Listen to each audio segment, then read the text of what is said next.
And welcome back, everybody. This is the Engadget stage live at CES 2019. I am Terrence O'Brien, and I got a hell of a panel right now that I'm pretty excited about. I have sitting next to me Rini Paiva from the National Inventors Hall of Fame. You are the Executive Vice President of Selection and Recognition, I believe. That's true. And we have Steve Sasson, the inventor of the digital camera, and class of 2011. Yes. And we've got a couple of special guests that we're going to get to a little later. But first, I just want to talk a little bit about the National Inventors Hall of Fame and what that is. Sure. So the National Inventors Hall of Fame is an organization founded back in 1973. Our utmost mission is to recognize inventors and really use their stories to inspire the next generation. People like Steve Sasson. Steve is actually on our board, so he's a really good representative to talk about the Hall of Fame as well. Oh, that's right. I have the honor of being on the board as well as being a member of the Hall of Fame. And I will tell you, it's just a wonderful organization because it collects together innovators that have made substantial impact on our world. And we get together and we talk about ways we can sort of pay it forward, ways to inspire young people to think innovatively, because that's the future. You have an exciting announcement to make right on this stage, correct? We do. We are so excited because we get to announce who the 2019 inductees in the Hall of Fame are. So we've got our historical group up first. We've got 4 researchers from Merck, Carl Bayer, Richard Sprague, John Baer, and Frederick Novello for their invention of thiazide diuretics.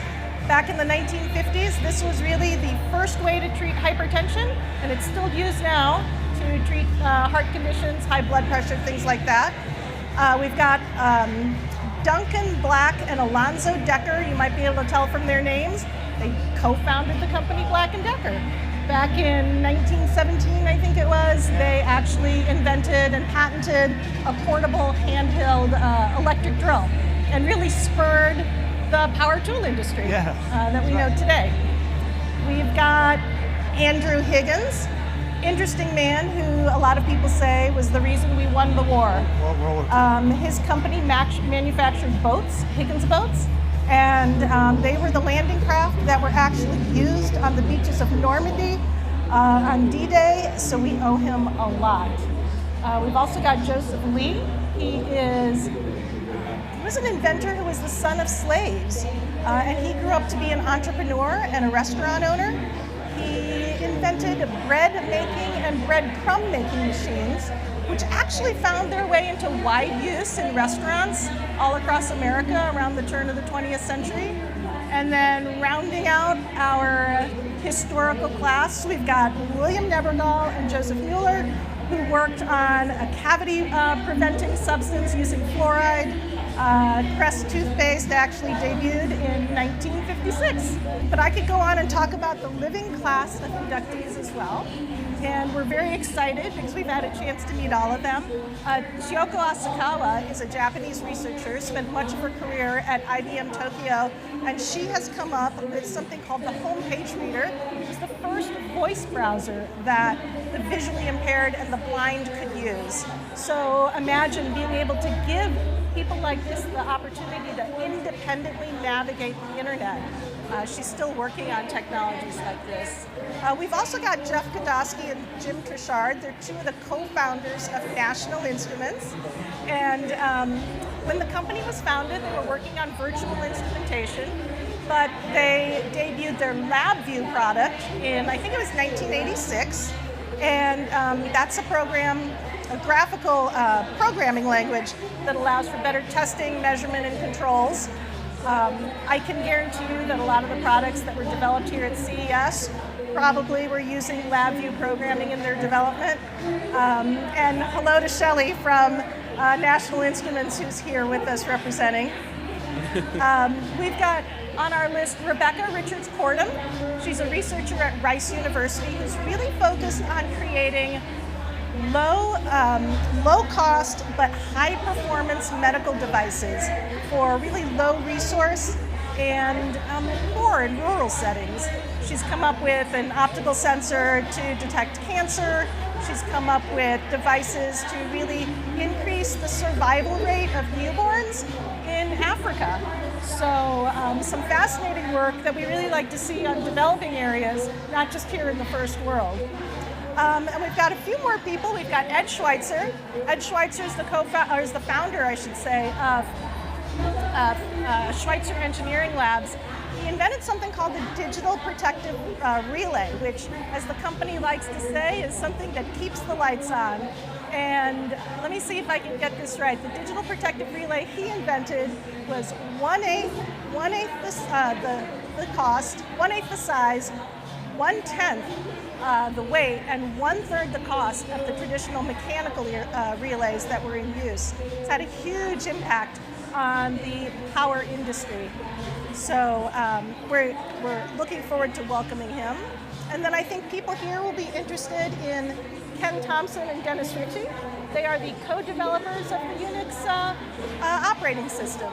I know a lot of devices here. Yeah, I was going to say that's definitely one of the most important innovations of the last God knows how many years. I mean, it underlies basically everything here. Exactly. Everything. I mean, if it's not, it's Unix or Unix-like systems. I mean, everything from smartphones to supercomputers. The phones in our pockets, the servers running this video stream right now, probably the software powering our audio mixer, and definitely powering our neighbor's very loud sound system. All of that probably is running on Unix, Right. Yes. Some version of. So Dennis Ritchie is actually deceased, but they did their work at Bell Labs, and it's incredible, nearly 50 years ago now. We've got just a couple more people we're honoring. David Walt.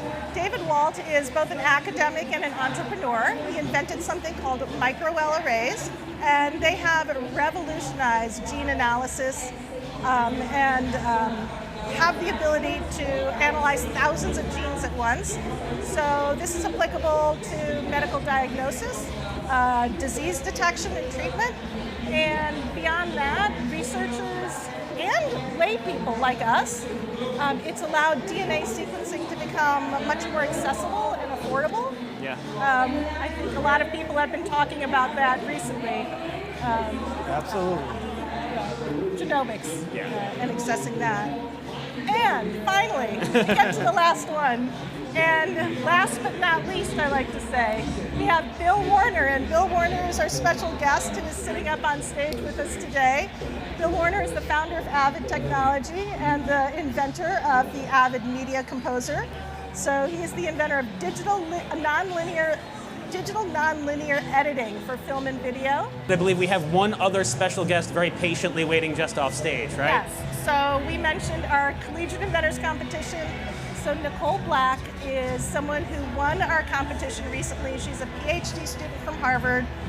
She invented a novel way of treating ear infections, and I'll let you talk to all the interesting inventors, and I will leave the stage. Okay, thank you so much for joining us, though. Okay, thank you so much. Nicole, I'm not gonna lie, I had to do a little bit of Googling to understand your invention. So could you tell us a little bit about that? Because I also Sure. don't want to butcher the terminology.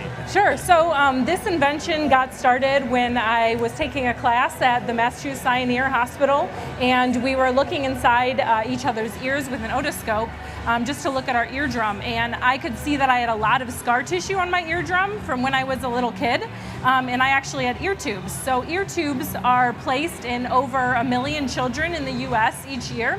And it's the most common medical procedure for children under general anesthesia. Basically, the purpose of these is when children have chronic ear infections, a lot of pain and pressure builds up, and basically you need to equalize the pressure in the middle ear space.